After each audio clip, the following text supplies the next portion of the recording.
the only real cure for worry, as we'll come to, is decisive action. Get busy, take action, move forward. You're about to hear a life-changing speech from Tracy. Relax, take notes, and watch this entire video so you don't miss anything that can have a huge impact on your life. Negative imagination is thinking about things we don't want to happen that cause enormous amounts of stress and distress. In other words, we worry about things, we call it negative imagination. We're imagining things that we don't even want to happen. So negative imagination, we say worry creates fear, which can be described as fantasized experiences appearing real. Fantasized experiences appearing real. Because here's some of the discoveries that they've done with regard to worry. Worry is a sustained form of fear caused by indecision. It's a sustained form of fear caused by indecision. In other words, you're not in, you're not out. You do it, you don't do it. And so the only real cure for worry, as we'll come to, is decisive action. Get busy, take action, move forward. You see, the mind can only hold one thing at a time, positive or negative. If you get so busy working on your situation, you don't have time to worry anymore. A study was done on the things that people worry about. 40% of the worries people had never happened. 30% of the things were in the past for which nothing could be done. 12% were needless worries about health. And 10% were petty worries about little things. Did I park the car right? Did I leave my stuff in the car? Did I bring everything for the seminar? Only 8% of the worries were about something substantial, and of those, 4% were out of their control. So basically what we find is that 96% of what you worry about is a waste of emotion. There's a businessman who never worried about anything, and they said, "Why don't you worry?" He said, "I do worry." He said, "I worry for 1 hour every Saturday morning. And what I do during the week is when I think of something that I'm worried about, I write it on a piece of paper, and I put it into this box. And then I don't think about it till Saturday morning. At 9 o'clock on Saturday morning, I go and get out the box, and I just go through all the things I was supposed to worry about during the week. And surprise, surprise, by Saturday morning, 80-90% of them have disappeared." So he says, "I'm going to worry, just not now. I'm just going to worry. I'm going to have a worry time on Saturday morning." And as a result, he never ends up worrying. And you should do the same thing. Just take a little box or an envelope. Whenever you think of something you're worried about, write it on the envelope and say, "I'll have worry time on that later." But you'll notice if you get really busy, you forget to worry. You can be busy all day long and you forget to worry all day long. You think, "Oh my God, it's 5 o'clock. I haven't worried about that all day. I've got to get some wood on the fire. I've got to get it burning again. I've got to think about it and get myself worked up." So, to eliminate worry, live one day at a time. That's one of the great rules. Live one day at a time. Get the facts. Before you start worrying, there's a rule that says, "Just for today, I will remain calm. Just for today, I will not think about the things that make me upset." Just for today. And anybody can live one day at a time. In Dale Carnegie's famous book, How to Stop Worrying and Start Living, the very first day, he talks about living in day-tight compartments. The very first chapter, he says, the key to not worrying is to live one day at a time. And don't worry about things that may happen in the distant future. In the Bible it said, "Sufficient unto the day are the cares thereof." So just be concerned about what's happening today, which is under your control. The second is to get the facts. Many times we get upset or angry about something or we worry about something because we don't have the facts. We have a half fact or we have a partial fact. And so the first thing you do is ask what exactly has happened. And you ask questions. And how has this happened? And what is the situation? And what's going on? And you find it is impossible to worry while you're asking questions and trying to get more information because of the law of substitution. So you focus on asking questions, and you ask several people what has happened here until you have a very clear idea, and very often you'll find there's nothing to worry about. Very often you'll find that what you thought you needed to be concerned about is really not a problem at all. In fact, you may have even had the wrong facts when you started worrying about it. The third thing you can do is use the worry buster technique. Now, the worry buster technique is one of the greatest techniques ever discovered. It's a life changer. It changes people's thinking forever. It's certainly been very helpful to me. You define the worry situation clearly in writing. So let us say that you're having severe financial problems. Then write down clearly, my problem is that I need X number of dollars by May 31st, and I only have X number of dollars, so I'm this many dollars short. In other words, get clarity about the worry situation. Many people are worried about something, but it's very vague and turbulent in the back of their mind. So when you're forced to think on paper, 50% of all worries are cured when you write down what you're worried about in the first place. If you're working with other people and you have 3 or 4 people in a discussion and you're all worried about something, you say, all right, exactly what is it that we are worried about? All 4 will have a different definition. So all 4 of you are trying to solve a problem situation, but none of you are really clear about what it is until you write it down. So we use a flip chart or a whiteboard and write it down so everybody agrees with the definition. Once everybody agrees with the definition, often the solution just pops out. The second thing that you do with the worry buster, and coming back to yourself as an individual, is determine the worst possible outcome of the situation. We call this the YPO, the WPO, worst possible outcome. What is the worst thing that can possibly happen as a result of this worry situation? And whatever it is, you say, well, it's something you can live with. It may even be the worst possible situation is that you'll die, all right? Now, if that's the worst possible thing that can happen, no matter what, well, then what you do is you say, all right, well, if that happens, it happens. And so number 3 is you resolve to accept the worst should it occur. We run out of money by the end of the month, or I could die from an incurable illness, or the house will burn to the ground, or something else. So you say, okay, if it does happen, then I will accept it. And it's interesting, resistance to a negative situation is the major cause of stress. Once you say, okay, if it happens, it happens. You know, there's that famous story about George Burns. And let me see if I can... No, it wasn't George Burns, but it might as well have been George Burns. This older gentleman goes to his doctor. He's about 80 years old. Goes to his doctor, and he wants to get a complete medical. And he also wants his fiancée to get a complete medical as well before they get married. His fiancée is 26. And he's about 80 years old, and he's wealthy, and she's 26, and obviously just a loving person. Anyway, the doctor looks at this situation and does the medical on both of them, and he says, you know, Sam, could I talk to you? I've been your doctor for many years. He said, Sam, he said, you know, getting married at your age, you know that vigorous sexual activity can be fatal. And he said, well, he says, if she dies, she dies. In other words, resolve to accept the worst should it occur. If she dies, she dies. By the way, the George Burns story was he was 80 years old, and they said, Mr. Burns, what would you like people to be saying about you 50 years from now? What kind of legacy do you want to leave? He said, well, 50 years from now, I want them to be saying, George Burns just happily celebrated his 130th birthday. Anyway, so resolve to accept the worst. The interesting thing is it's like deflating a balloon, is once you resolve to accept the worst, all the tension goes away. You don't have any tension, and your mind clears and goes calm. Okay, the business goes broke, it won't kill me. If the house burns down, we get another house. If they lose all our money, we lose all our money. In other words, just accept it. And then, number 4, begin immediately to improve upon the worst. They teach this, by the way, in the universities. They call it the mini-max regret analysis. They say minimize the maximum possible regret. And so business people are taught, when they make a decision, is to say, what is the worst thing that can possibly happen here, and how can we minimize the maximum? How can we minimize the very worst thing that we do? So the worry buster is very powerful. Whenever you find yourself worried, say, wait a minute, what am I worried about? What's the worst possible outcome? What's the WPO here? And if you want to help other people, there's a wonderful observation. We say you become what you think about. You also become what you teach. And one of the fastest ways to internalize these ideas so that you think this way is to teach other people. When they have a situation of concern, say exactly what is it that you are worried about?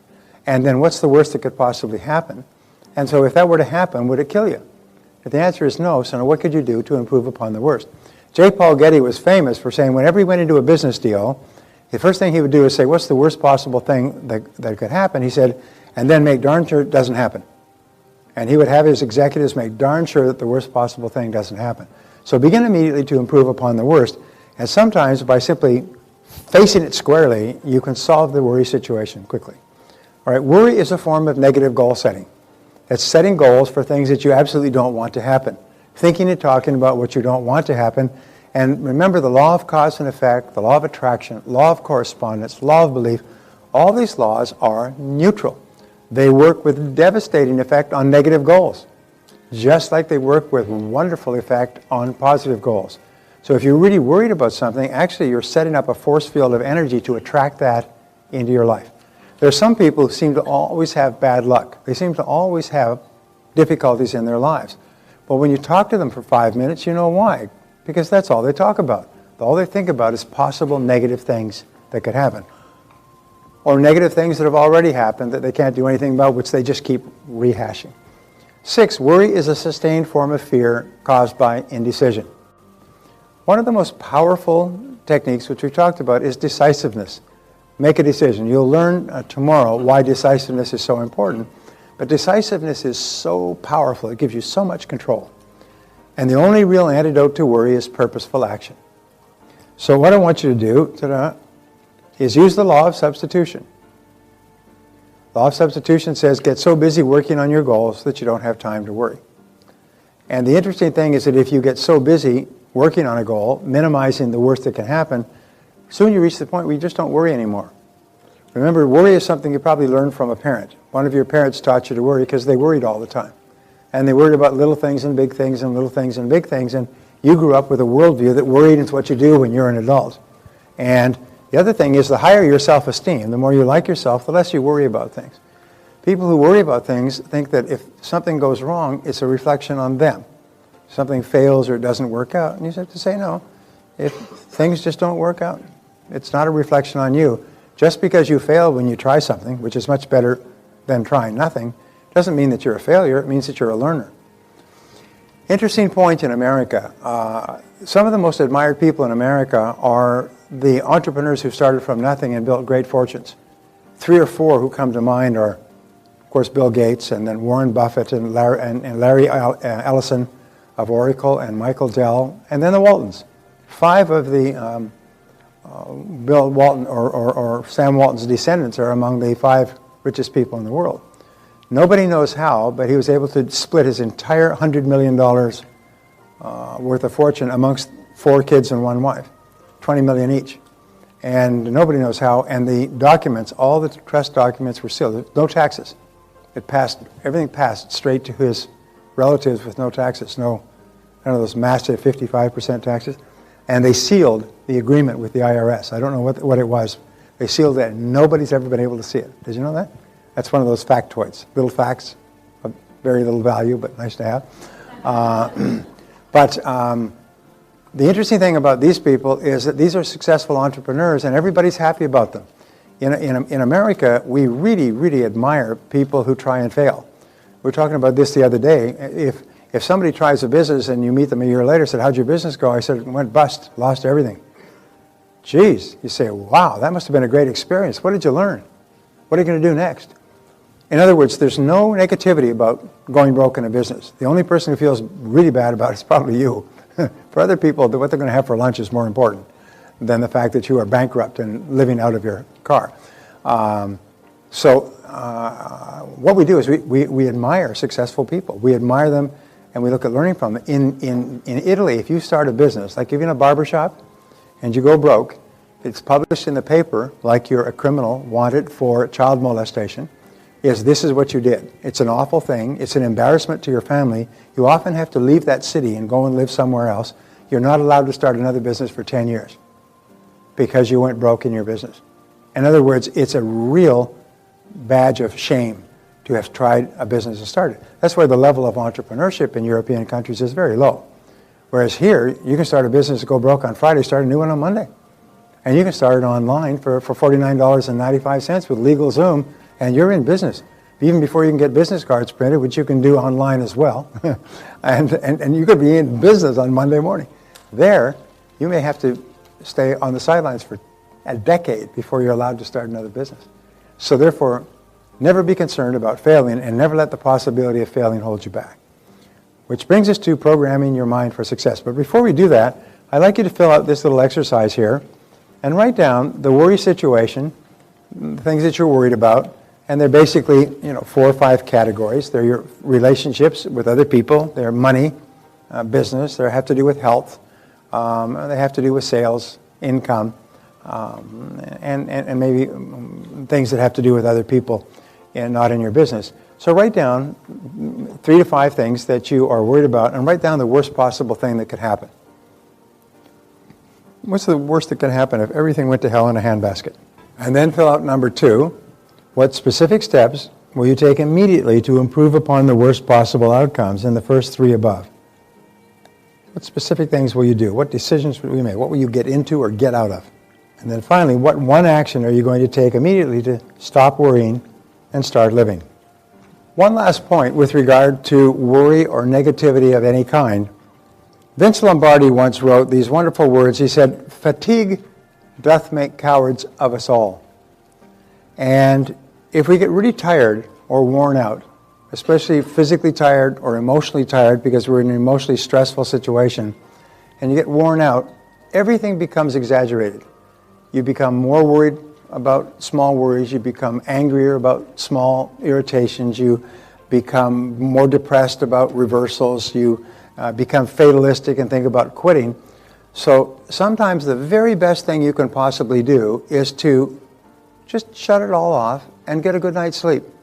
Just go to bed early and just get a good night's sleep, and just sleep 8 or 9 or 10 or 12 hours. Everybody's had the experience where they just say, I don't have to get up tomorrow morning, I'm just going to sleep until I can't sleep anymore. You sleep 10 hours and you can hardly believe it. And then all of those things that were bothering you the day before, well, they weren't really that important. So sometimes it's really important to get lots and lots of rest. In the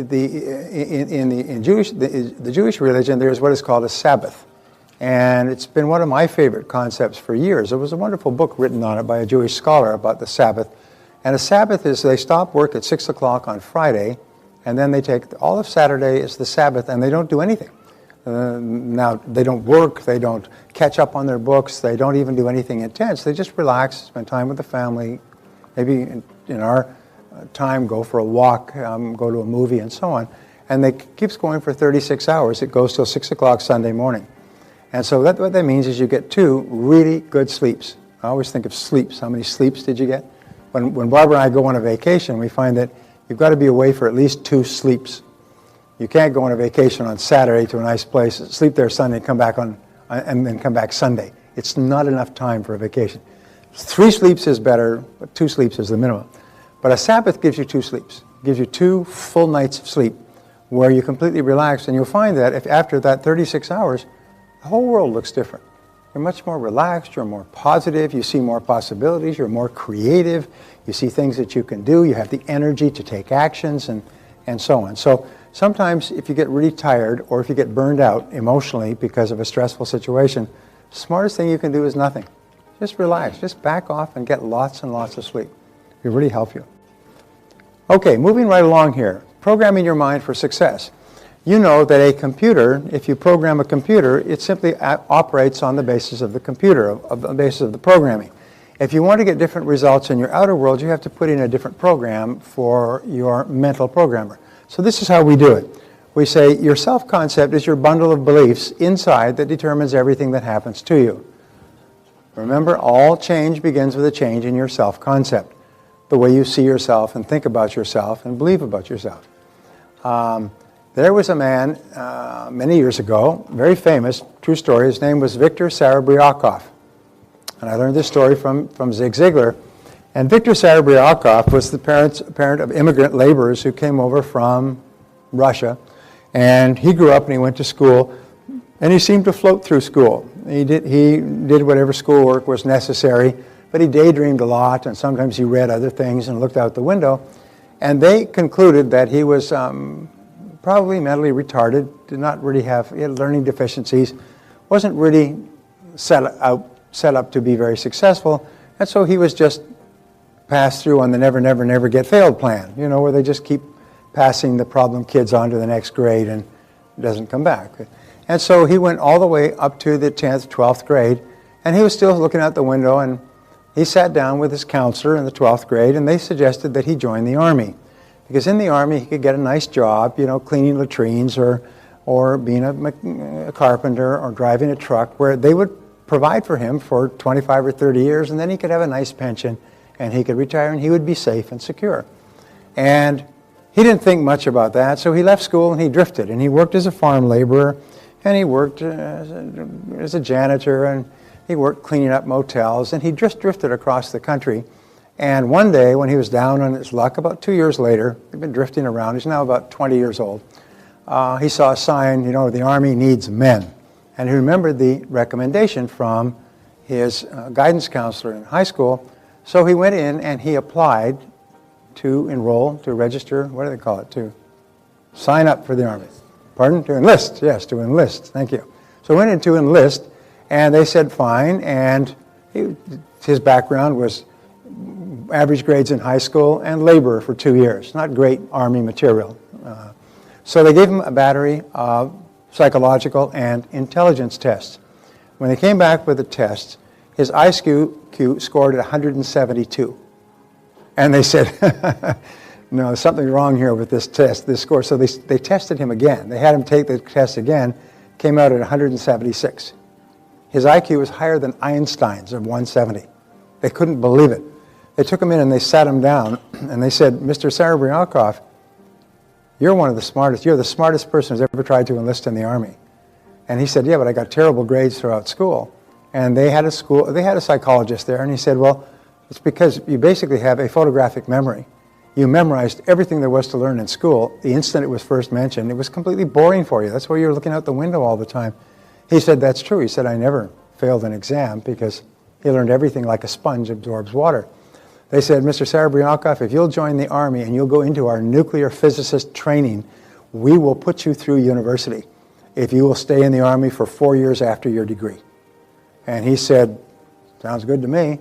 And so he did. He went through, first of all, he had to retake high school. He finished all of high school in a year, took 4 years of university, very tough courses in 18 months, took the PhD in a year and a half, and he had his PhD by the time he was 25 and a half years old. Then he went to work for the Army for 4 years.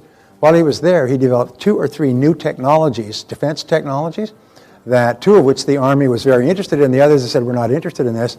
When his time was up at 30, he started his own company, which is in Los Angeles, and Serebryakov Industries. Within something like 2 years, he had 6 major high-tech patents, each of which was sold and licensed for millions of dollars. By the time he was 35, he still lives in Los Angeles today. He's worth millions and millions of dollars. One of the brightest people that they'd ever seen in terms of his creative ability. But he didn't know. He'd been programmed from his poor parents and his poor kids in his childhood and the teachers that paid no attention to him to believe he was not very smart. And when they finally showed him how smart he was, he just changed his programming. When he changed his programming, this guy became a mental machine. He was a genius of the highest order.